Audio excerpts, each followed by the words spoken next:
Welcome back to the Drunken Kobold YouTube, and now we are picking up our second video with the adult gold dragon.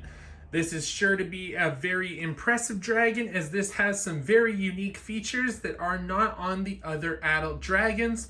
So without further ado, let's hop in. The most powerful and majestic of the metallic dragons, gold dragons are dedicated foes of evil and serve as a direct counterpart to red dragons. A gold dragon has a Sagious face anointed with flexible spines that resemble whiskers. Its horns sweep back from its nose and brow, echoing twin frills that adorn its long neck. A gold dragon's sail-like wings start at its shoulders and trace down to the tip of its tail, letting it fly with a distinctive rippling motion as it's swimming through the air. Gold dragons can eat just about anything, but their preferred diet consists of pearls and gems. Thankfully, a gold dragon doesn't need to gorge itself on such wealth to feel satisfied. A gold dragon keeps its hoard in a well-guarded vault deep within its lair. Magical words placed on the vault make it all but impossible to remove any treasures without the dragon knowing about it.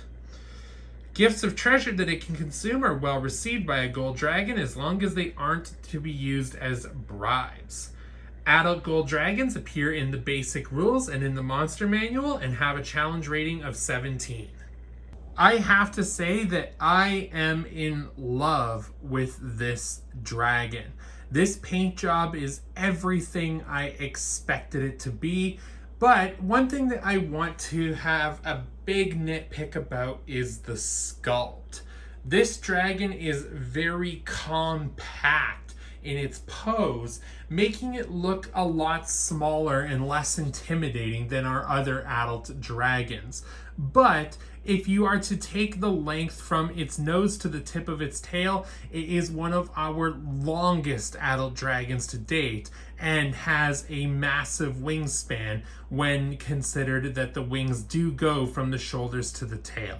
Also in the sculpt, much like the adult green dragon, there is quite a few noticeable sculpt lines that are kind of distracting when it is on the table. I wouldn't try and fill these in though, because then you're going to have to repaint it, and like I said, this is a great paint job. I love the paint job on this guy. It reminds me so much of the ancient brass dragon that we got back in 2014 with the Tyranny of Dragons models, and I cannot wait until we do have an adult brass dragon so that I can compare the two, as well as an adult silver dragon so that I can compare that to the ancient silver that appears in, I believe it was Princes of the Apocalypse. Now, one thing that I want to point out about this miniature is it has a really cool feature that none of the other adult dragons do. This dragon has a breath weapon.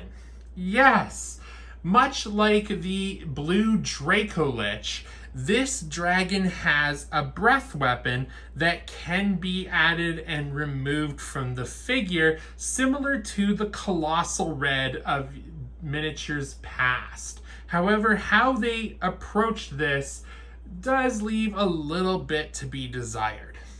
So the first thing to note is that the head of this is removable. It is fairly easily removed, and we'll set it right there. And we have another head with its breath weapon. Now, because of the whiskers and the sculpt, this is not an easy thing to put in without bending things, but there we go. There is the dragon using its breath weapon. Now, one thing I want to note is that this end of the breath weapon is very heavy. It doesn't look like it would be heavy, but if I was to lift this off the ground, it's going to sag, and it is a very loose connection point there, so I'd be worried about the breath weapon breaking. As such, the breath weapon is not going to remain attached while this miniature is on display. Now, removing this, the head with the breath weapon was a very snug fit, I noticed, and is very not easy to pull out.